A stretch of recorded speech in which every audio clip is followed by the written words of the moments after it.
Pacer Wasim আকরামের মতে নাহিদের সামনে রয়েছে উজ্জ্বল ভবিষ্যৎ। শোয়েব মালিকের চোখে তো নাহিদ একেবারে স্পেশাল।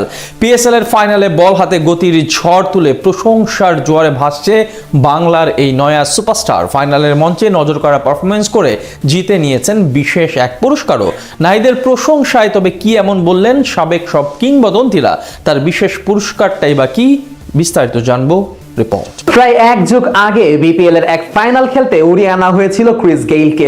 ঢাকার হয়ে সেদিন শতক হাঁকিয়েছিলেন গেইল, শিরোপা জিতে নিয়েছিল রাজধানীর ফ্র্যাঞ্চাইজিটি। এক যুগ পর এসে এমন কথা বলার কারণটা নিশ্চয়ই ধরতে পেরেছেন। গেল রাতে গেইলের মতোই এক কাণ্ড ঘটিয়েছেন টাইগার এক পেসার।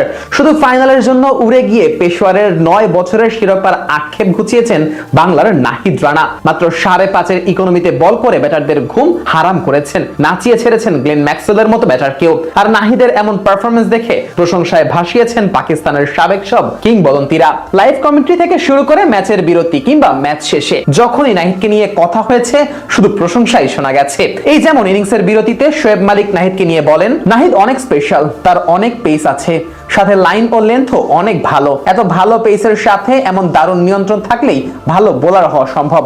এ কারণেই সে এত স্পেশাল। শোয়েবের নামের পাশে প্রায় 550 বেশি টি20 ম্যাচ রয়েছে। তামাম দুনিয়ায় হেন কোনো ফ্র্যাঞ্চাইজি লিগ নেই যেখানে এই ব্যাটার খেলেননি, কিংবা এমন কোনো নাম করা বোলারও নেই যাকে তিনি মোকাবেলা করেননি। আর এমন এক ক্রিকেটার যখন নাহিদকে স্পেশাল বলে আখ্যা দেয় তখন বুঝতে আর বাকি থাকে না নাহিদের মধ্যে ট্যালেন্টের কোনো কমতি নেই। নাহিদের প্রশংসা ঝরেছে কিংবদন্তি পেসার ওয়াসিম আকরামের কণ্ঠেও। ম্যাচের লাইভ কমেন্ট্রিতেই টাইগার এই পেসারকে নিয়ে প্রশংসায় মাতেন এই তারকা। নাহিদের ভবিষ্যৎ যে কতটা উজ্জ্বল সেটাই ব্যক্ত করেন সাবেক এই কিংবদন্তি। তিনি বলেন, পেসের ব্যাপারটা আসলে এরকমই। নাহিদ সব ব্যাটারকে বিপদে ফেলেছে। ঘন্টায় 145 থেকে 150 কিমির গতিতে যেভাবে সে বল করছে এটা দারুণ লাগছে।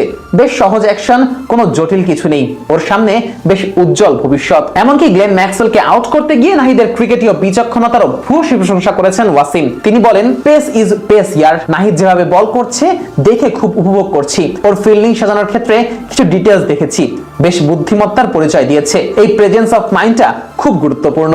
এদিকে অধিনায়ক বাবরের সাথে ট্রফি উঁচিয়ে ধরলেও জাতীয় দলের দায়িত্বের কারণে এখন তার সাথেই মুখোমুখি হতে হবে নাহিদ রানাকে। যদিও পেশোয়ারের সতীর্থ অ্যারন হার্ডি মনে করেন বাবর নাহিদকে খেলতেই চাইবে না। নাহিদ এত জোরে বল করে যেটা বাবর ফেসই করতে চাইবে না, এমনটাই ভাবনা হার্ডির। ফাইনাল ম্যাচে বল হাতে মাত্র 22 রানে 2 উইকেট তুলে নেওয়ায় বিশেষ এক পুরস্কারও পেয়েছেন নাহিদ রানা। ফাইনালের সুপার পাওয়ার অফ দ্য ম্যাচের খেতাবটাও গেছে বাংলার এই সুপারস্টারের দখলে। জিতে নিয়েছেন 3 লাখ পাকিস্তানি রুপি, যা কিনা বাংলাদেশি মুদ্রায় 1,32,000 টাকারও বেশি।